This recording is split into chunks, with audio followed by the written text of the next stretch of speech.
Hello students, metrology and measuring instrument subject के various types of instrument chapter के अंतर्गत आज मैं लिक्विड के मापन के विषय में आपको बताऊंगा। Measurement of liquid level. Liquid level को कई प्रकार से मापा जा सकता है तथा इसके लिए विभिन्न प्रकार के सिद्धांतों का प्रयोग किया जा सकता है। कुछ सिद्धांतों के विषय में यहाँ पर आपको चित्र के सहायता से समझा रहा हूँ। Measurement of liquid level by buoyancy. उत्प्लावन द्वारा द्रव तल का मापन।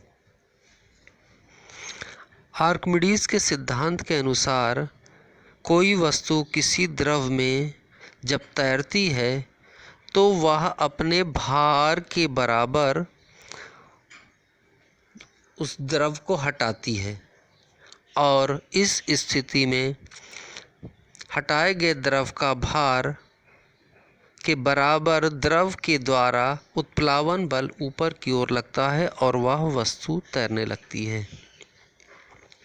इसी सिद्धांत का प्रयोग करके यहाँ पर द्रव के तल का मापन किया जा रहा है। इसके लिए एक फ्लोट का प्रयोग किया गया है।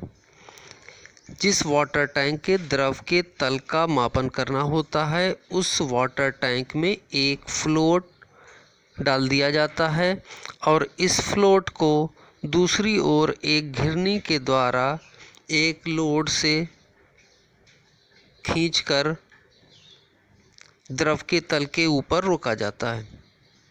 जब द्रव का तल ऊपर उठता है तब यह फ्लोट उत्प्लावन बल के कारण उस द्रव के तल में भी ऊपर उठता है और इस फ्लोट से जुड़ी हुई डोरी से लगा पॉइंटर स्केल पर द्रव के तल की माप को बताता है।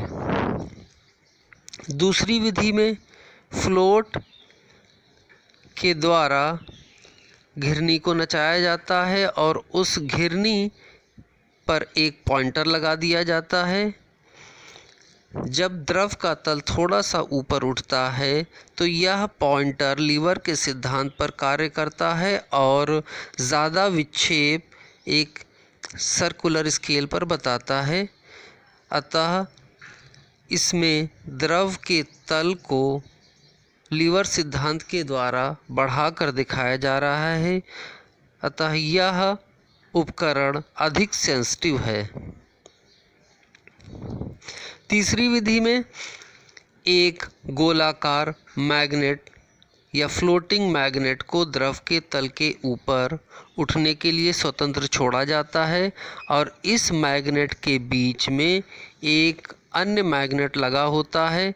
जब द्रव का तल ऊपर उठता है तो यह सर्कुलर मैग्नेट फ्लोट या उत्प्लावन के कारण ऊपर उठता है और इसके बीच में लगा दूसरा मैग्नेट इस मैग्नेट के प्रभाव के कारण भी ऊपर उठता है और इस मैग्नेट से जुड़े वायर से यह घिरनी नाचती है और इस घिरनी से लगे हुए पॉइंटर के द्वारा एक स्केल पर द्रव के तल के मान को पढ़ लिया जाता है।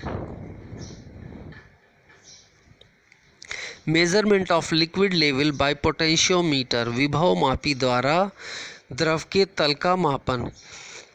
इस विधि में एक पोटेंशियोमीटर या विभव मापी का प्रयोग किया जाता है। विभव मापी के स्लाइडर को एक फ्लोट के द्वारा चलाया जाता है। जब द्रव का तल ऊपर उठता है तो फ्लोट के उठने के कारण विभव मापी का स्लाइडर गति करता है जिसके कारण आउटपुट वोल्टेज कम तथा ज़्यादा प्राप्त होता है। इस आउटपुट वोल्टेज को एक स्केल पर कैलिब्रेट करके द्रव के तल के मान को ज्ञात कर लिया जाता है। इस विधि में डीसी वोल्टेज का प्रयोग किया जाता है। Measurement of liquid level by electrical resistance. इस विधि में इलेक्ट्रिकल रेजिस्टेंस का प्रयोग करके द्रव के तल को मापा जाता है। जिस टैंक के द्रव के तल को मापना होता है उस टैंक के नीचे की ओर एक यू टाइप की नली लगा दी जाती है। इस नली में नीचे की ओर पारा भरा होता है। पारा विद्युत का सुचालक होता है और इस ट्यूब के अंदर कई सारी कॉन्टैक्ट रॉड्स खड़ी होती हैं। इन रॉड्स को इलेक्ट्रिकल सर्किट के द्वारा जोड़ा जाता है। जब इस ट्यूब में द्रव के तल के कारण दबाव बढ़ता है तो यह पारा ऊपर की ओर चढ़ने लगता है। ऊपर की ओर चढ़ने के कारण इन रॉड्स के बीच रेजिस्टेंस का मान प्रभावित होता है और इस रेजिस्टेंस के मान के कारण कम ज़्यादा होने के कारण इस परिपथ में विद्युत धारा का मान कम तथा अधिक होता है और इसको एक कैलिब्रेटेड स्केल पर पढ़कर द्रव तल का मान ज्ञात कर लिया जाता है। चौथी विधि में हम इंडक्टेंस का प्रयोग करते हैं। Measurement of liquid level bye inductive method. जिस टैंक में द्रव के तल को मापना होता है उस टैंक में एक प्राइमरी कॉइल ऊपर की ओर तथा एक सेकेंडरी कॉइल नीचे की ओर लगा दी जाती है। जब इस पूरे अरेंजमेंट में प्राइमरी और सेकेंडरी कॉइल को सीरीज में जोड़कर एक एसी विद्युत सोर्स से कनेक्ट कर दिया जाता है और इन दोनों कॉइल्स के दूसरे सिरों पर हमें आउटपुट वोल्टेज प्राप्त होता है। दोनों कॉइल के बीच से एक वायर निकाला जाता है तथा दोनों कॉइल के किनारों के छोरों के बीच से एक वायर निकालकर आउटपुट वोल्टेज प्राप्त किया जाता है। जब द्रव का तल बढ़ता है तो तल बढ़ने के कारण इन कॉइल्स का इंडक्टेंस बढ़ जाता है जिससे आउटपुट वोल्टेज का मान बदलता है, जिसे कैलिब्रेटेड स्केल पर पढ़कर द्रव तल की ऊंचाई का हमें पता लग जाता है। Measurement of liquid level bye capacitance method. किसी संधारित्र का क्षेत्रफल बढ़ने पर, किसी संधारित्र की प्लेटों का क्षेत्रफल बढ़ने पर उसकी धारिता बढ़ जाती है तथा प्लेटों के बीच की दूरी कम होने पर धारिता बढ़ती है तथा दूरी अधिक होने पर धारिता घट जाती है। इसी सिद्धांत का प्रयोग इस मेजरमेंट डिवाइस या युक्ति में किया जाता है। इसमें दो स्थिर प्लेटें होती हैं तथा द्रव का तल एक मूवेबल प्लेट के रूप में व्यवहार करता है।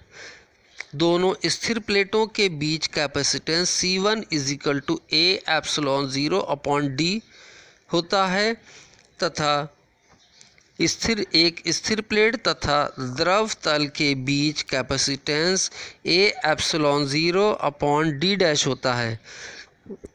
दोनों कैपेसिटर की यहाँ पर दो कैपेसिटर बन जाते हैं, एक C1 तथा C2।